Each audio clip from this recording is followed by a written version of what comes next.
Hey, what's good, self-direct investors? I hope you're all doing great, and I want to welcome you back to my channel. If you're new here, my name is Jordan. I'm the mind behind Make More Capital, and today we're coming at you with the midweek update in the world of cannabis. So before we jump in, if you enjoy this video or you learn something, please just leave a like on it as it really helps out my channel. And of course, if you want to take advantage of this generational investment opportunity, subscribe below so that you don't miss any future videos. And there's plenty of content for you to go back, rewatch, and educate yourself with. I've tried to put all the news and facts in one place so you can watch episodes of the industry to learn about the evolution over time, identify top companies that you keep seeing pop up, and take advantage whenever you're ready. But there's lots of news, so we're going to start with the Illinois adult use cannabis sales figures for the month of September. And we see at least another very strong month of sales. They did not drop off after August, which was the end of summer, which is very positive to see.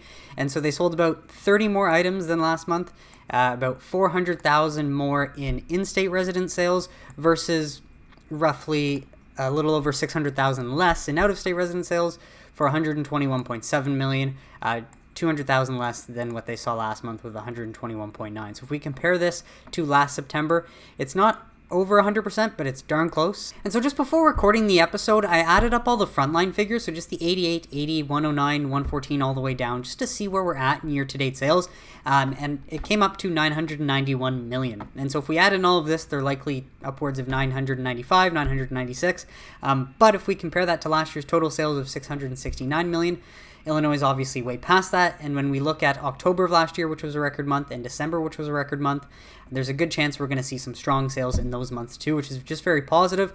And when we add the fact that Illinois has just recently added many more licenses that they've given out, that should add to the sales in time once those license holders can get their shops up and open. So that's great news. Out of New York from Tom Engel, yesterday, New York's Cannabis Control Board held its first meeting, an initial step towards launching the legal recreational cannabis market. So we love seeing New York make progress, and the news just keeps rolling out since the new governor's come online, which is great. But New York officials also expanded the medical cannabis program by letting dispensaries sell flower immediately. So this is likely the cause for the spike yesterday in share prices, which is obviously nice to see.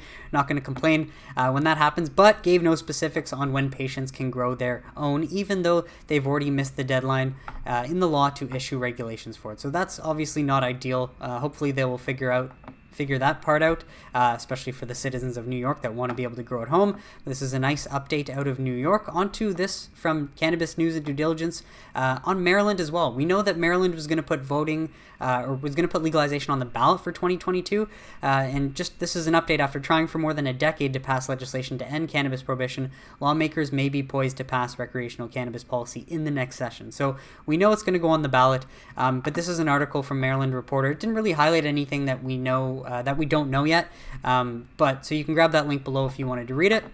It's just highlighting that why other states have done it, what the benefits that these other states have seen, and why Maryland might as well learn from Illinois and go ahead with this. Another good development out of Pennsylvania is a GOP senator from Pennsylvania with federal law enforcement background to file a cannabis legalization bill. And this is Senator Mike Regan, who chairs a key committee with jurisdiction over law enforcement issues, characterized legalization as inevitable, and is circulating a co-sponsorship memo to build support for the forthcoming measure.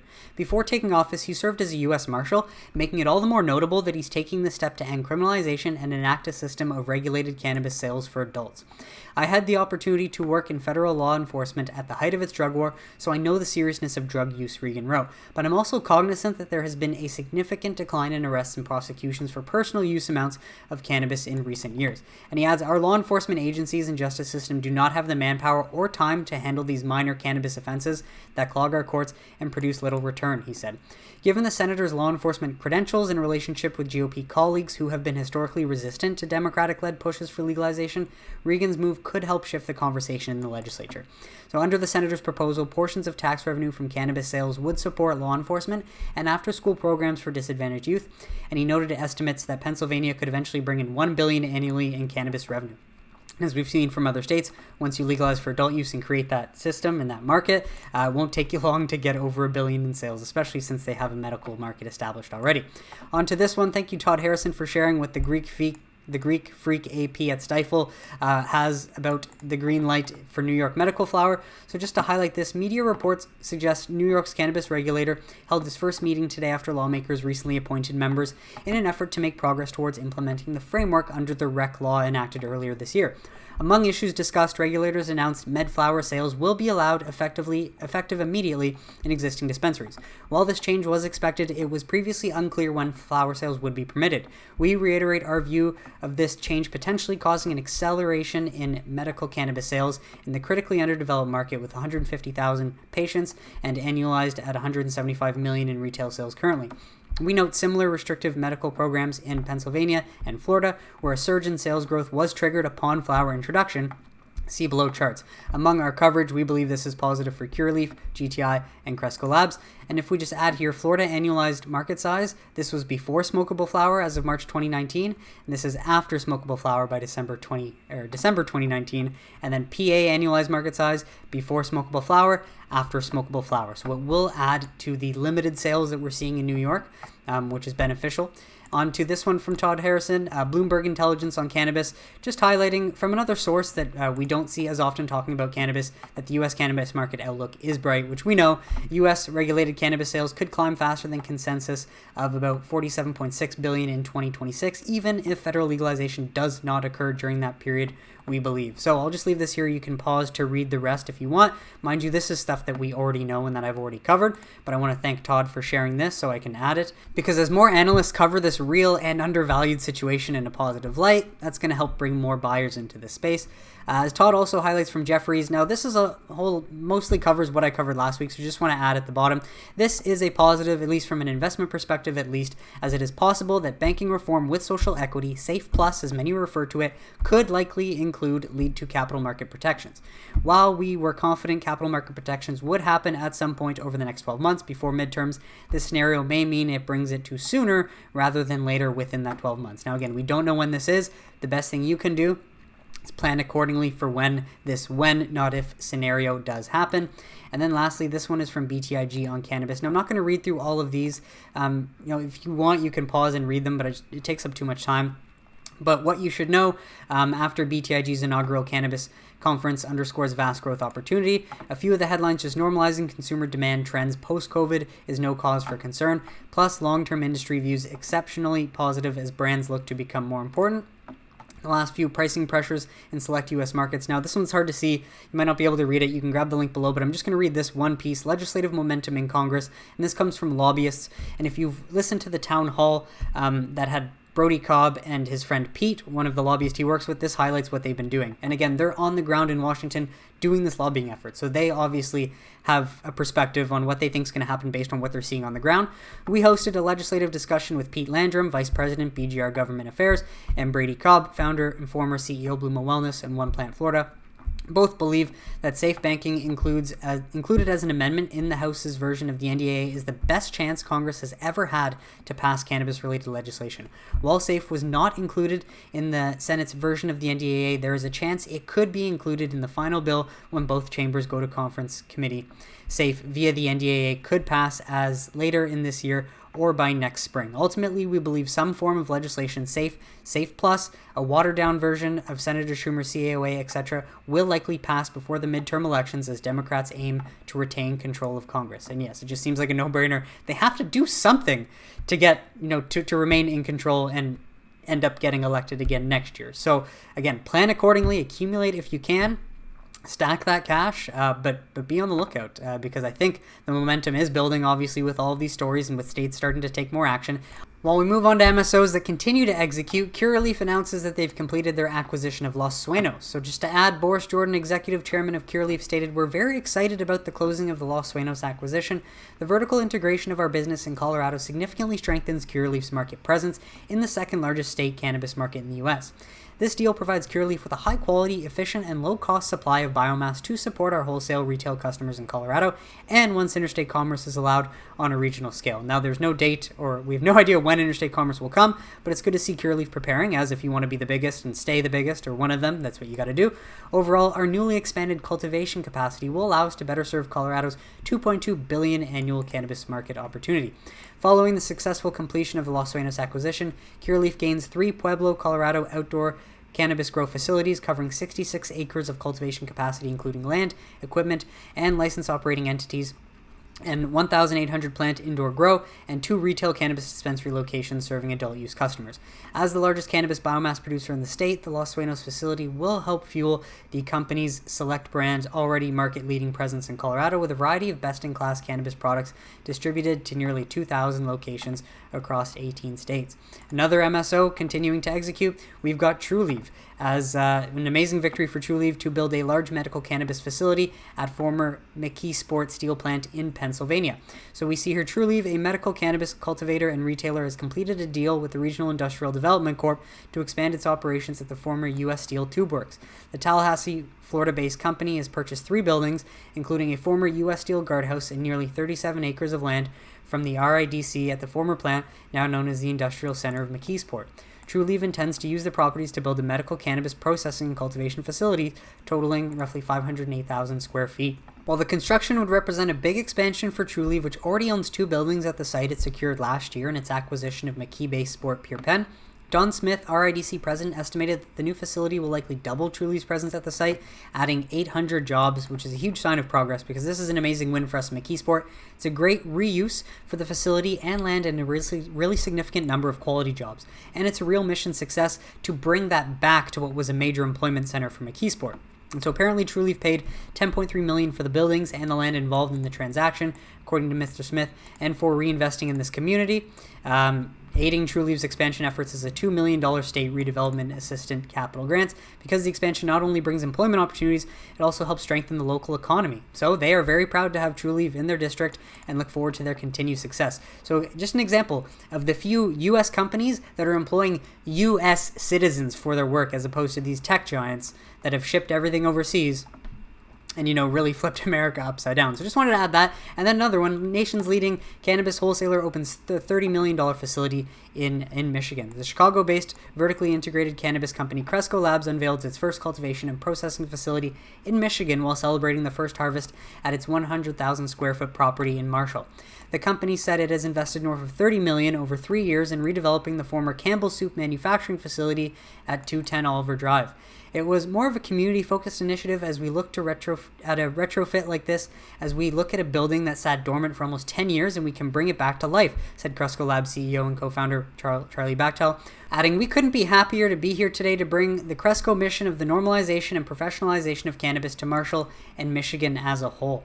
And why I think this is a great investment from Cresco is if we look at the total addressable market, Michigan's cannabis market has totaled $3.2 billion since legalization, according to a study commissioned by the Michigan Cannabis Manufacturers Association. In August alone, the state eclipsed $40 million in medical cannabis sales and $125.5 million in adult use sales, according to the Michigan Cannabis Regulatory Agency.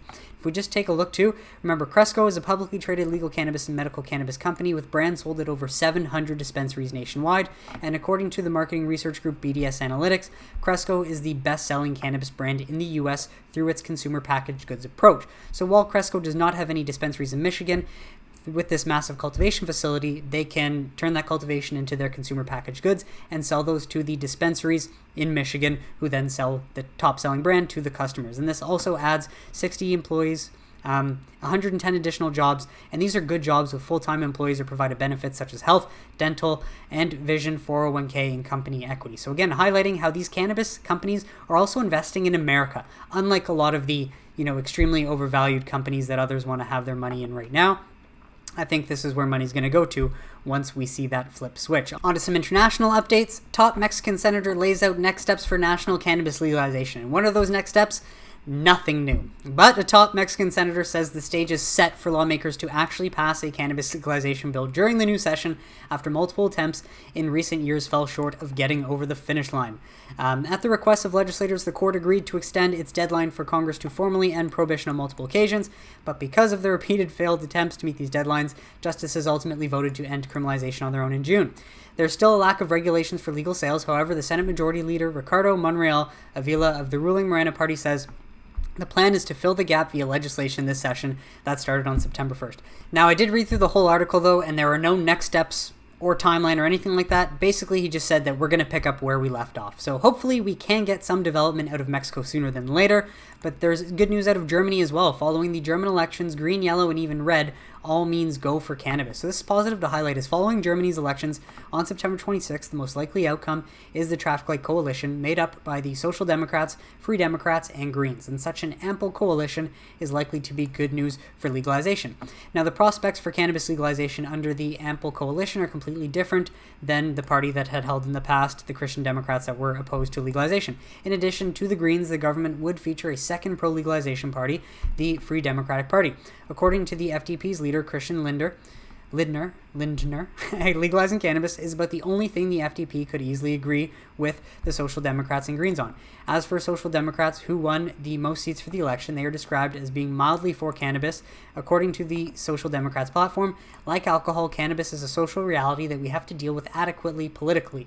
Bans and criminalization have not reduced consumption. They stand in the way of effective addiction prevention and protection of minors, and tie up enormous resources in the judiciary and the police. So the tough job of forming the coalition is not done yet, as highlighted by the fact that cannabis is the only easy topic in the eyes of the Free Democrats leader when it comes to reaching agreements with the Red and Greens. However, to the extent an agreement is reached, it is hard to imagine it not being positive for cannabis legalization. And so although this is still just talk, I do consider this a big victory for cannabis in Germany, because once they can get this coalition sorted out, if all the new leading parties are cannabis friendly and that's something that they can agree on, there's a good chance we can see reform sooner than later in Germany. On to some more state developments.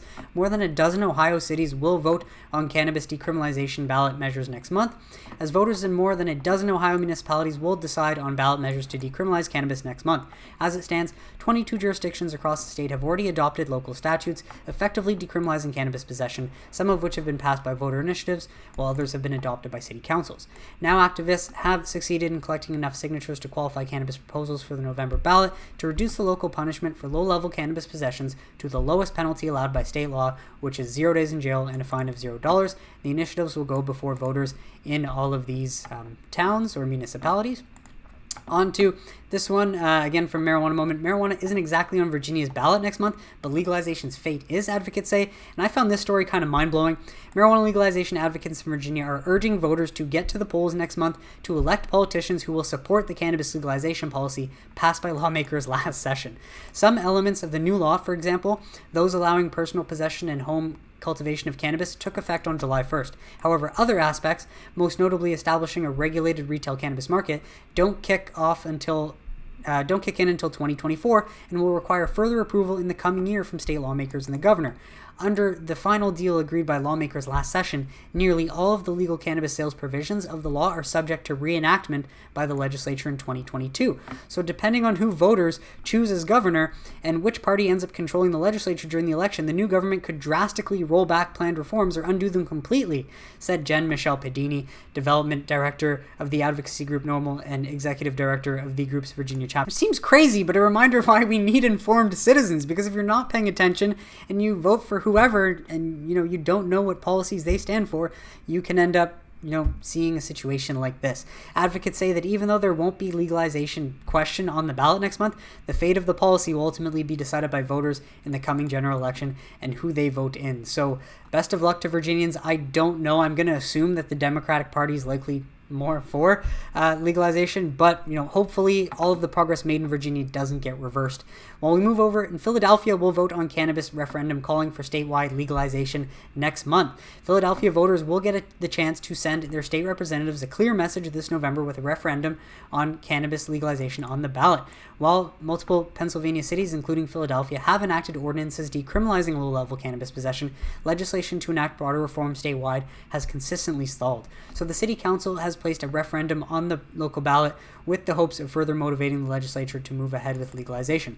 The resolution stipulates that the citizens of Philadelphia call upon the Pennsylvania General Assembly and the governor to pass legislation that will decriminalize, regulate, and tax the use and sale to adults aged 21 and older of cannabis for non-medical purposes. And while it would not make any immediate changes to the law if approved by voters in the state's most populous city, it would add pressure on the state legislatures to act. And this is timely because it also happens to come when a recent GOP senator in Pennsylvania is actually pushing for legalization. So it seems like PA is going to get something done sooner than later. On to this from California. They're offering millions of dollars to support local cannabis business developments and social equity programs. So California officials are making millions of dollars available for grant programs to support cannabis social equity initiatives and assist localities in processing pending cannabis business license applications. And this is a big deal because obviously as California is the biggest cannabis market, also the biggest illicit market, they need to take steps in whichever way they can to try and bring illegal growers into the legal market and make it easier for them to do that. The state's Department of Cannabis Control, DCC, said on Friday it was opening applications for local jurisdiction assistance grant program with a total of $100 million available to 17 cities and counties where there are a disproportionate number of provisional cannabis licenses rather than full-year licenses. Now the state has identified a number of jurisdictions that may need additional support to get these provisional licenses into the traditional annual license category, and additional funds will be made to places with social equity programs in place. The local jurisdictions eligible to receive grant funding represent areas with large numbers of small equity and legacy cannabis businesses, including small cultivators that often have unique regulatory needs.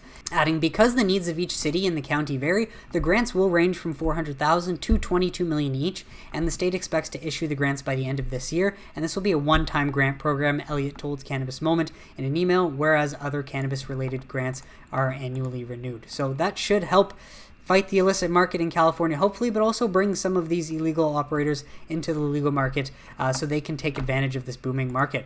Then a few last developments. This is from MJ Stock Trader, just highlighting this article from Forbes, Inside Amazon Support to Legalize Cannabis at the Federal Level. Now, I've surpassed my Forbes limit, so I will put this article below if you want to read it, but just the key sentence: cannabis legalization would pave Amazon the way to enter the cannabis space and deliver cannabis packages, which seems to be obviously what they want to do, and why Bezos is lobbying for this, because they see that as a massive opportunity.